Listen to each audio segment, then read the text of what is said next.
All right, Laurie, I have to ask you the questions now, so I can't look too dejected. Let me try and put a smile on and get your take. Look, you said before the game that there's positives to take from a draw. It has left us 9 points behind Liverpool. So I guess what essentially you're saying is that's recoverable, you feel?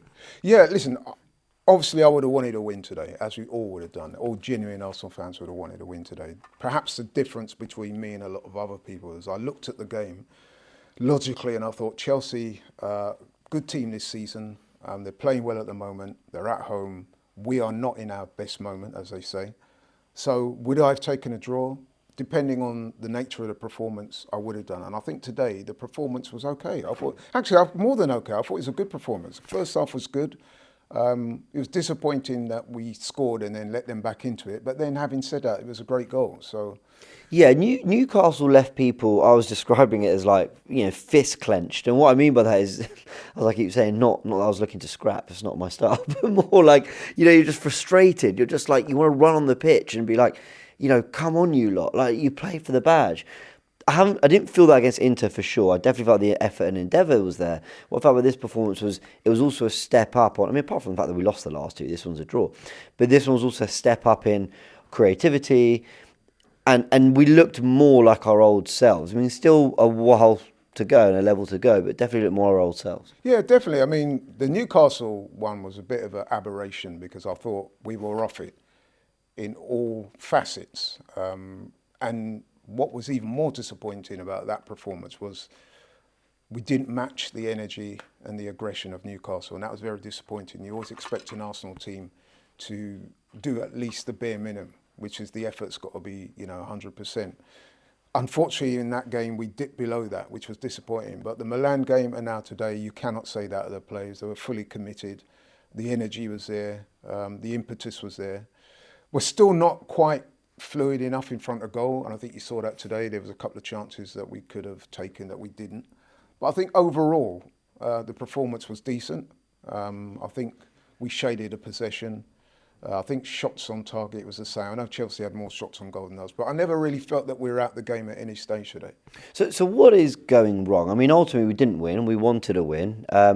We've been better than Chelsea the last few years. We haven't lost at the Bridge in 6 games. I think Arteta's got 3 wins and 3 draws there. Although we did draw there last year, 2-2. Yeah. I mean, but what is it that what didn't go right today? As much as it was an improvement and there were some good performances that we'll talk about, why didn't we get the win for the chances we had and the moments we had? I think in front of goal, you're seeing a few players that are still lacking in confidence. I mean, you saw the chance at the end with Trossard there, a player of his ability. You're expecting him to put that in. I think Havertz had an opportunity that he could have scored with. We know that Jesus is not in great goal scoring form at the moment, 1 goal in 25. So if you look throughout the team, it's unfortunate there are a number of players that are not on their best form. I mean, even Martinelli coming into today's game, he'd been earmarked for criticism. Some of his finishing recently has not been good. And indeed, in the first half, I think he missed a chance that you would have expected him to score. Yes, he did. I forgot about that chance, yeah. So, I think it's a case of some of the players, some of our front players, they're lacking in confidence. And that's just something that they're going to have to keep working on in training, and hopefully it will come good over the coming weeks. However, I would counterbalance that by saying there were signs that we're looking a little bit more fluid. Mm-hmm. That could well be because Martin Odegaard came in today and I thought he had a really good game considering he's been out for so long. I mean, that assist that he provided is exactly what we've been missing. Yeah, he definitely made a difference. We looked more balanced. We weren't shoehorning Havertz into a position he doesn't fit, albeit he kind of struggled today as well. The chance creation definitely went up, and he completed 90 minutes, Odegaard. And you've got to say, he's only played 5 minutes since August. He better not go on international duty, is all I'll say. But there were positives. I mean, Odegaard returns one of them. What are the others? Thomas Partey. Got to give him an honourable mention. I thought he was impressive today. I thought the back two of Saliba and Gabriel Magalhaes were outstanding. I thought Raya looked really good. Like I said, Martinelli, you could see that towards the end of the game, once he'd scored that goal, you could literally see his confidence pick up. So that's what I'm hoping to see after the international break. The performances improve, players start scoring more goals, and get that feel-good factor back. And I think we can still do something meaningful this season. I mean, it's interesting because prior to the season started, when we all went round our AFTV predictions, I had actually said that we'd finish second, right?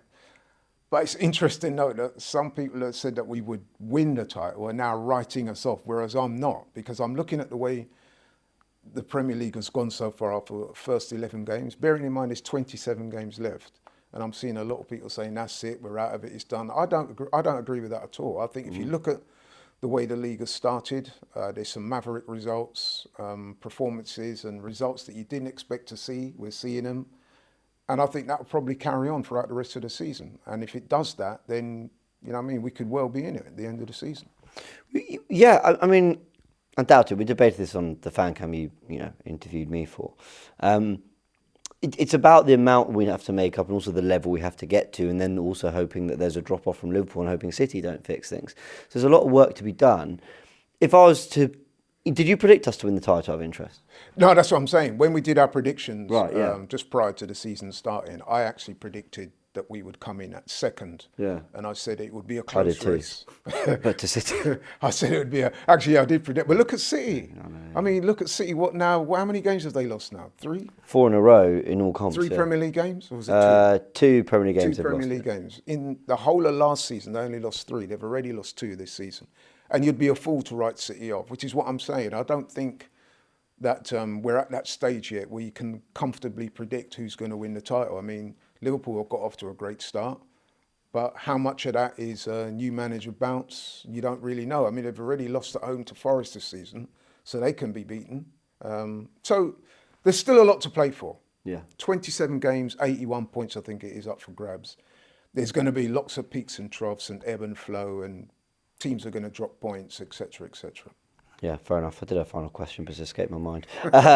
No, that's it, the international break.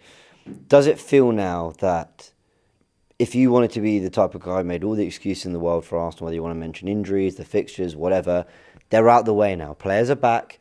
Those difficult games, Chelsea, Newcastle, Villa, City, Tottenham, all out the way, all done, Liverpool at home. Does it feel now that the requirement has become, take your 2 weeks, whatever, when you're back, we're talking momentum stuff. There's going to be no international break till March.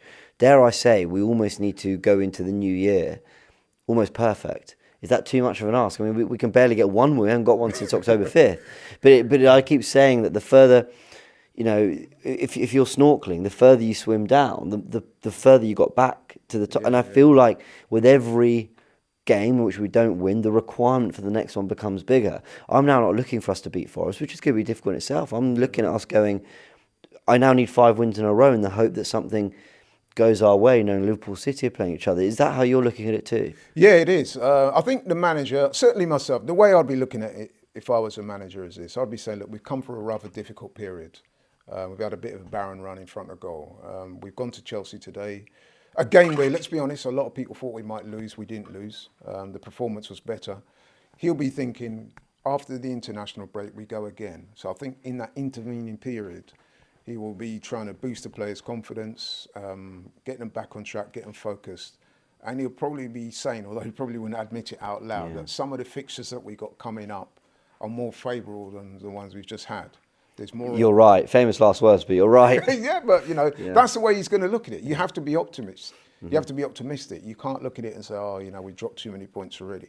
So that's what I'm saying. I don't think it's insurmountable, but it is up to the players and the manager now to get back on track, get focused and get ready for the first game after the international break, which is a home game against Forest. Now, Forest are a decent side, as we know. They've beaten Liverpool already this season.